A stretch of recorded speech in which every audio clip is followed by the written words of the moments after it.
अब इसके बाद हमें क्या करना है कि हमें इस जेसन से हमें किसमें कन्वर्ट करना है, टेबल में। तो देखो टेबल के लिए मैं क्या करूँगी एक काम, कि ये जो मेरे पास मेरा एम्प्लॉय का कंट्रोलर है ना, मैं यहाँ रिटर्न करने के बजाय मैं इसको एक वेरिएबल में स्टोर कर लूँगी। और वेरिएबल मैंने बनाया डॉलर डेटा के नाम का, और इसको मैंने बना दिया एक एरे टाइप। एरे क्यों बनाएंगे, क्योंकि देखो मेरे पास यहाँ पर मल्टीपल चीज़ें आ रही है, मतलब आईडी भी आ रही है, नेम भी आ रहा है, जेंडर भी आ रहा है, मेरे पास मल्टीपल चीज़ें आ रही हैं, और एक जो एरे है उसमें क्या है, मेरे पास मल्टीपल वैल्यूज है। तो इसीलिए मैंने इसको क्या करा, एक एरे बनाई, और एरे का नाम क्या दे दिया मैंने, EMP। और इसको कर देती हूँ मैं इज इक्वल्स टू, ये हो गया एक काम। अब मुझे इसका जो डाटा है ना, अभी देखो मैंने कहीं पर भी व्यूज नहीं बनाए, सही है। व्यूज कहाँ बनाते हैं हम, रिसोर्सेज के फोल्डर में। अब मैं अगर रिसोर्सेज के फोल्डर में जाऊं और व्यू बनाऊं, व्यू में देखूं तो मेरे पास कोई व्यू अभी फिलहाल नहीं बना हुआ। मुझे क्या करना है, यहाँ व्यू बनाना है। तो व्यू किस तरीके से हम करते हैं कि आपका जो डाटा है उसको रिटर्न करो, और रिटर्न करने के बाद क्या होता है, एक फंक्शन होता है जो हम कहते हैं व्यू को रिटर्न करो। किस व्यू के ऊपर रिटर्न करो, तो यहाँ पर मैं नाम दे देती हूँ उसको, कि मैंने ये कहा एम्प्लॉय के व्यू पे रिटर्न करना, सही है। लेट सपोज मैंने कहा कि एम्प्लॉय लिस्ट के नाम से एक व्यू बनाओ, या तो सिर्फ एम्प्लॉय के नाम से एक व्यू बनेगा, जो वहाँ पर क्या होगा, मेरा डाटा शेयर होगा। तो अब मैं क्या करती हूँ, अभी तक मैंने कोई भी व्यू नहीं बनाया था, यहाँ पर आने के बाद मैं करती हूँ एक न्यू फाइल।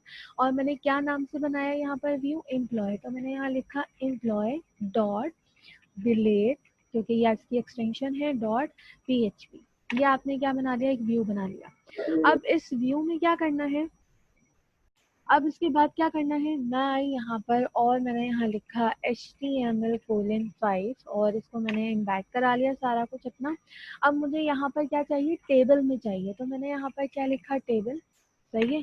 टेबल के अंदर मैं यहाँ पर क्या कराऊंगी, सबसे पहले तो TR बना लो। TR किस लिए, ताकि टेबल की हेडिंग आ जाए। और टेबल हेडिंग मेरे पास यहाँ पर किस तरीके से आएंगी, मैंने यहाँ लिखा TH, और TH के अंदर आ गया सबसे पहला ID, सही है। इसी के साथ जो है वो मेरे पास अगेन आया TH, जिसमें क्या आ जाएगा, नेम, टेबल की हेडिंग हो गई। अगेन TH, और जिसमें मेरे पास यहाँ पर क्या होगा, मैं देख लेती हूँ दोबारा से कॉलम, जेंडर डेजिग्नेशन, सही है। और क्रिएटेड एट अपडेटेड एट मैं नहीं ले रही, तो यहाँ पर मैंने लिखा जेंडर, और लास्ट वन मेरे पास जो है वो क्या है, डेजिग्नेशन। तो ये मेरे पास क्या हो गए, मेरी टेबल्स की हेडिंग है। अब मुझे क्या चाहिए, टेबल में जो डेटा है वो डेटा चाहिए। तो मैंने यहाँ लिखा TR, सही है। एक और रॉ बनाई, और इस रॉ के अंदर अब देखो एरे है ना, तो एरे किस तरीके से आपके पास काम करती है, आपके पास लूपिंग में। तो मुझे यहाँ लूप यूज करना पड़ेगा, किसके अंदर, अपनी TR के अंदर। तो TR के अंदर आप किस तरीके से लूप यूज करोगे, TR के बाहर मैं लूप यूज करूंगी, बल्कि ताकि वो एक एक रॉस के ऊपर काम हो। तो मैं इस TR को मैं यहाँ पर इस तरीके से नीचे की तरफ ड्रैग करती हूँ, और सबसे पहले मैं क्या करती हूँ, अपना जो है वो लूप ऑन करती हूँ। तो मैंने यहाँ लिखा फॉर ईच, सही है। फॉर ईच के बाद मैंने यहाँ पर क्या लिखा, अब देखो एक चीज गौर से देखना, मैंने क्या नाम दिया है यहाँ पर अपनी एरे की वैल्यूज का, या एरे के डाटा को मैंने यहाँ पे दिया एम्प्लॉय।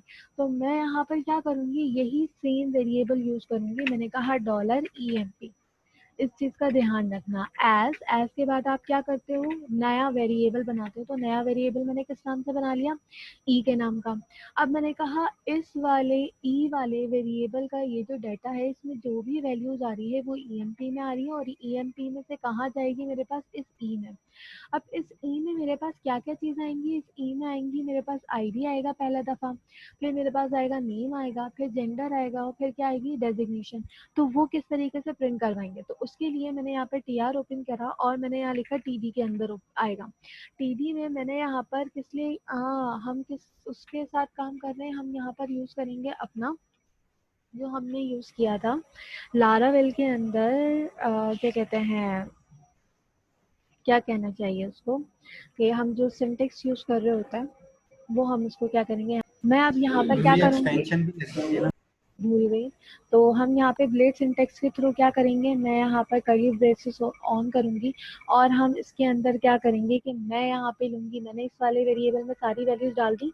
तो मैंने कहा कि भाई $E में मेरे पास सारी वैल्यूज हैं, और इसी के साथ इसको क्या करूँ, यहाँ पर इसकी एक की होगी और उस की का नाम कहाँ से आएगा आपके पास, उस की का नाम आएगा ये, क्या नाम है की का, आईडी। तो मैंने यहाँ पर क्या किया कि ई के अंदर की है और की के अंदर कौन सी की है आपके पास, यहाँ पर आईडी के नाम की। इसी तरीके से मैं क्या करूँगी, मैं सारे वेरिएबल्स के लिए या सारी वैल्यूज़ के लिए काम करूँगी। तो मेरे पास 4 वैल्यूज़ हैं, तो मैंने यहाँ पर कहा आईडी होगा, आपके पास क्या होगा, नेम होगा, देन आपके पास क्या होगा, यहाँ पर जेंडर होगा, और फिर आपके पास क्या आ जाएगा यहाँ डेजिग्नेशन। तो ये आपके पास क्या बन गई, आपकी की बन गई। और इसी के साथ मैंने फॉर का लूप चलाया है, तो फॉर के लूप को क्या करना होगा आपको, एंड भी। तो मैंने यहाँ पर ब्लेड सिंटेक्स के थ्रू क्या किया, एंड फॉर ईच यूज करा है, बल्कि मैंने एंड फॉर ईच, सही है। ये मैंने क्या कर दिया, सेव। तो अब देखो टेबल में मेरे पास कोई बॉर्डर नहीं लगा हुआ, तो मैं यहाँ पर क्या करती हूँ, table is equal to border मैंने कर दिया 1। यहाँ पर आते हैं, अब इसको क्या करते हैं, हम रन करके अपनी इसको चेक करते हैं। और अगर मैं इसको रिफ्रेश करूँ तो मेरे पास क्या आना चाहिए कि पहले ये मेरे पास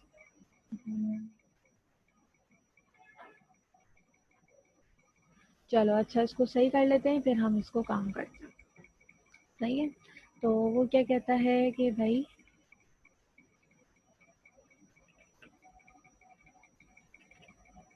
इसको सेव करते हैं और हम यहाँ पर रन करते हैं। क्या मसला आ गया, मैं इसको चेक करती हूँ। सॉरी फॉर दिस कि मैं यहाँ पर भूल गई थी एक चीज़। वो चीज़ क्या है यहाँ पर कि जब हम यहाँ पर कोई भी चीज़ अपने व्यू के ऊपर रिटर्न करवाते हैं, तो यहाँ पर भी मुझे क्या करना पड़ता है, उसको सेंड करना पड़ता है अपने व्यू के साथ। तो ये चीज़ मैं भूल गई थी, मैंने कहा डॉलर डेटा, सही है। अब इसको सेव करते हैं और मैं एक दफ़ा रन करके चेक कर लेती हूँ। तो ये देखो, जो चीज़ मैं भूल गई थी वो होपफुली आप लोगों को समझ में आ गया होगा। तो ये मेरे पास क्या आ गया, मेरा एक टेबल आ गया। अब इस टेबल के ऊपर आपने क्या करना है कि आपने अगर क्या करनी है, कोई हेडिंग वगैरह डालनी है और अगर इसको अलाइन करना है सेंटर में, तो यहाँ पर मैं लिख देती हूँ align is equals to centre, सही है। सेव कर लें।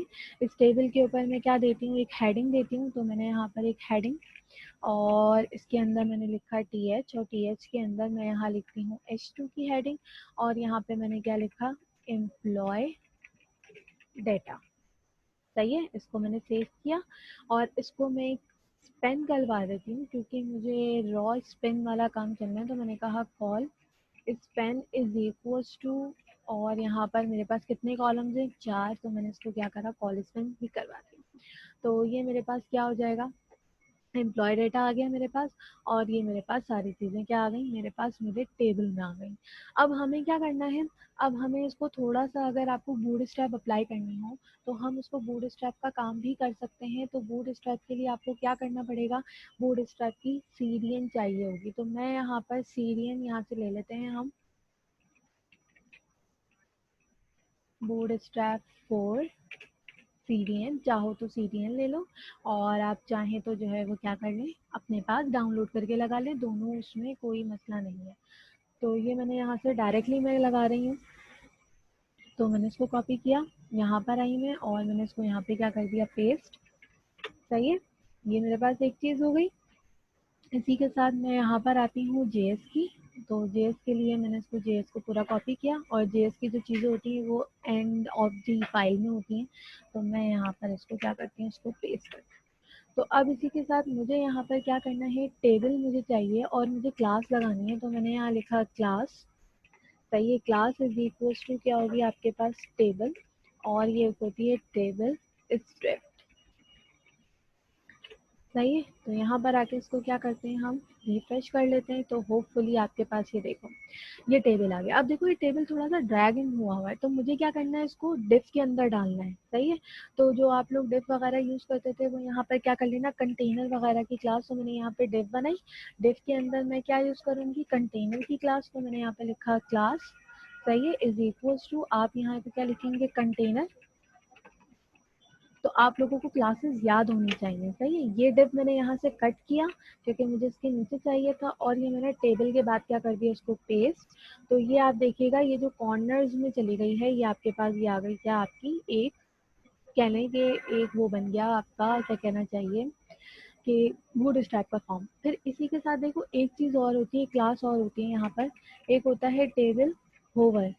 टेबल होवर से क्या होता है आपके पास कि आपका जो टेबल है उसमें होवरिंग आ जाएगी। जैसे कि मैं यहाँ पर अब ये देखो, इधर आ रही हूँ तो इधर होवर हो रहा है, इधर आ रही हूँ तो ये आपके पास क्या सारी होवर आ गई।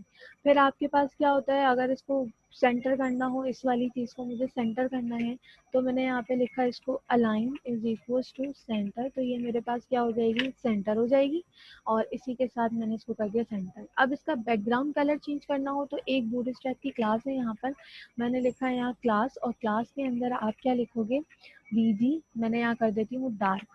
सही है, बीजी डार्क में अगर करूँ तो यहाँ पर आप आइएगा और इसको देखिएगा तो ये डार्क कलर की हो गई। अब इसी के साथ ये पूरी टीआर के ऊपर अप्लाई होगी। सही है, तो इसीलिए ये वाली जो क्लास है इसको मैं यहाँ से कट करती हूँ और मैं अपनी पूरे टीआर मतलब जो मेरा पूरी रॉ है उसके ऊपर अप्लाई कर देती हूँ। और इसी के साथ ये जो टेक्स्ट था, टेक्स्ट के लिए आप देखेंगे क्या, टेक्स्ट वाइट। तो ये आपके पास यहाँ पर कुछ इस तरीके से ये आपका एम्प्लॉय डाटा आ गया और ये मेरे पास एक फॉर्म या डेटा टेबल मिल गया। अब इसको थोड़ा सा आप लोग उसमें करना चाहो तो आप इसको अच्छे से कर सकते हो। जिस तरीके से आप लोग इसको डिज़ाइन करना चाहो बूटस्ट्रैप के थ्रू काम कर सकते हैं। होपफुली यहाँ तक आप लोगों को समझ में